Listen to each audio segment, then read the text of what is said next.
Hello everybody, welcome to Ageless Rock. This channel is for those who can wear a different type of glasses and see magnificent megalithic sites from a different perspective. Today, we are going to pay a visit to a temple that should be more famous than it is today. It is one of the magnificent temples in the province of Central Java. In the province of Central Java, there are many megalithic temples and Sojiwan Temple is one of them in Pramodhawadhani district of Klaten Regency. There are several possibilities of who should be credited for such an incredible monument, but in reality, neither the academicians of the West nor the local inhabitants have a clue how it got there.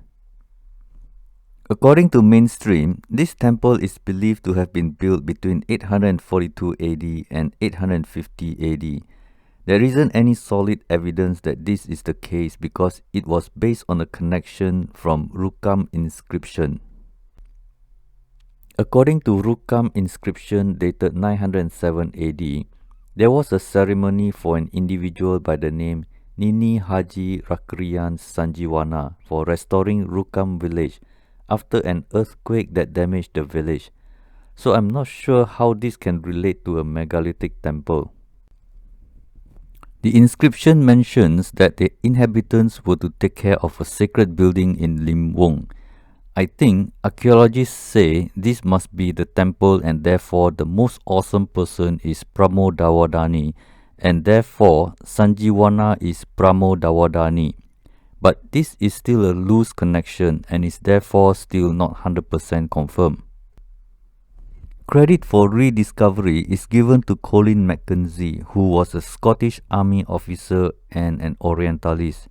He examined the area in 1813 and rediscovered a wall surrounding the temple. Sajiwan Temple is uniquely different because of the reliefs at the base which is not found in other temples. It has the story of a soldier and a merchant, a race between an eagle and a tortoise, a clever monkey and a crocodile, a fight between an ox and a lion, a woman and a wolf, a hunter and a wolf, an elephant and a wooden sprig, a man and a lion, and many more. Restoration started in 1996 but was interrupted by an earthquake in 2006. Then, restoration work continued and was completed in 2011. This long and slow process of putting a 3D jigsaw puzzle took 15 years. The entire site covers 8,140 square meters area. The square base is 20 meters by 20 meters, and the temple height is an impressive 27 meters tall. This is a huge and impressive monument to see on your vacation. The original structure is actually much larger than that. The area for tourists is the north side, while the south side became residential area over the centuries. There are megalithic blocks in the cemetery area and residential area. So I took my virtual bike and went for a virtual ride. Guess what? At this T-junction, there is actually a megalithic wall. Pretty amazing when you think about it. Villagers pass by every day without thinking about its archaeological value. I'm not sure if it is already there or it was recycled by local villagers. There are many stone blocks cutted away for personal home as walls and dividers. If this is not originally here, that means this row of megalithic blocks from the temple could have been here for a long time. Probably long enough to say that no one alive today claims responsibility they brought it here.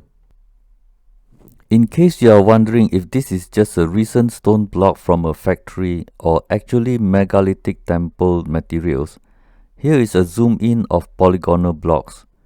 It is unbelievable that 1,100 years old ancient temple materials are now nothing but a neglected wall. These blocks should be expensive or priceless artifacts, so I followed the wall, and it came to a funny end.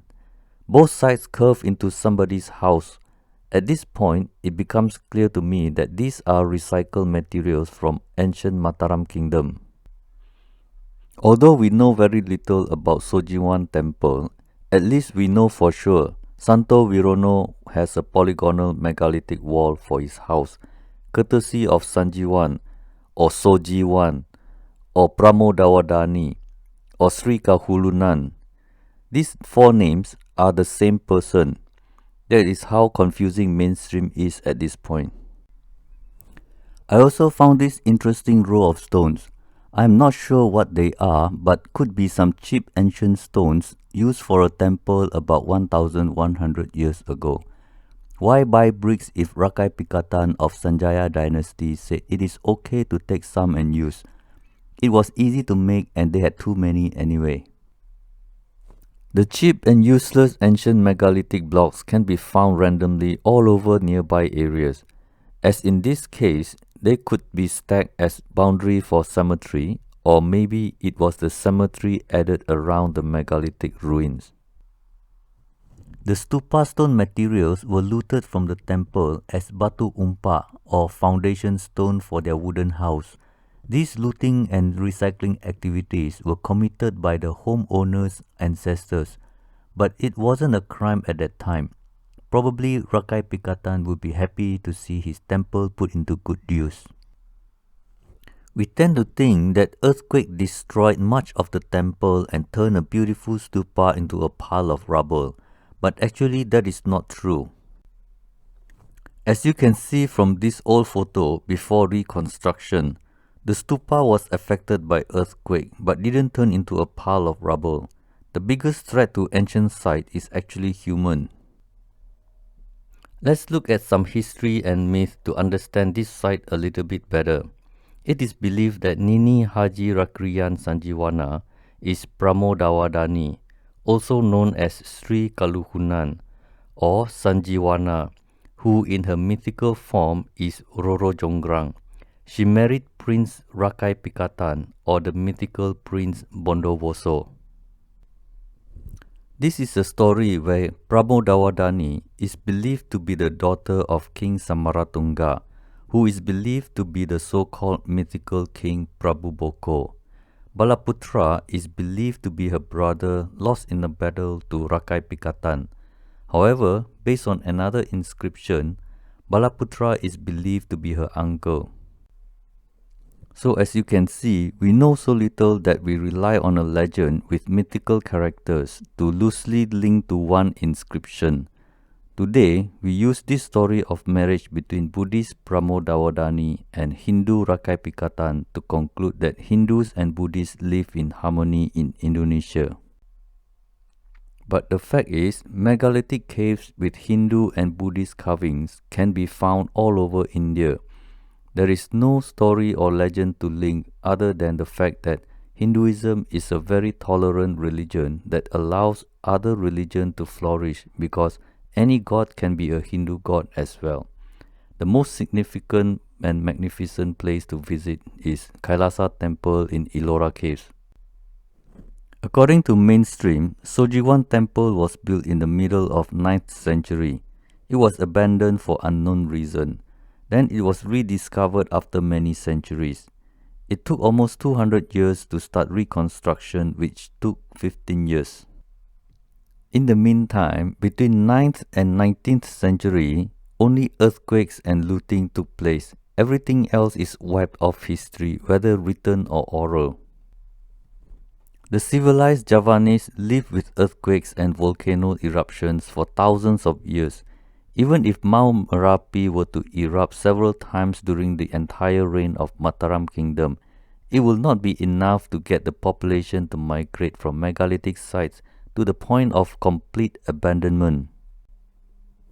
To say that the Mataram Kingdom moved their capital to the east because of earthquakes and therefore it was abandoned, which caused the knowledge to be completely lost, is not going to be a strong case. The same megalithic temple in Cambodia also abandoned and knowledge lost, but Cambodia has no volcano or earthquake. Whether you believe in myth or mainstream, I can tell you that there are 10 megalithic sites you can visit within a span of 6 kilometers. None of them has a known history. What a great coincidence. Before restoration, this temple was surrounded by tall spooky trees and large creepy plants.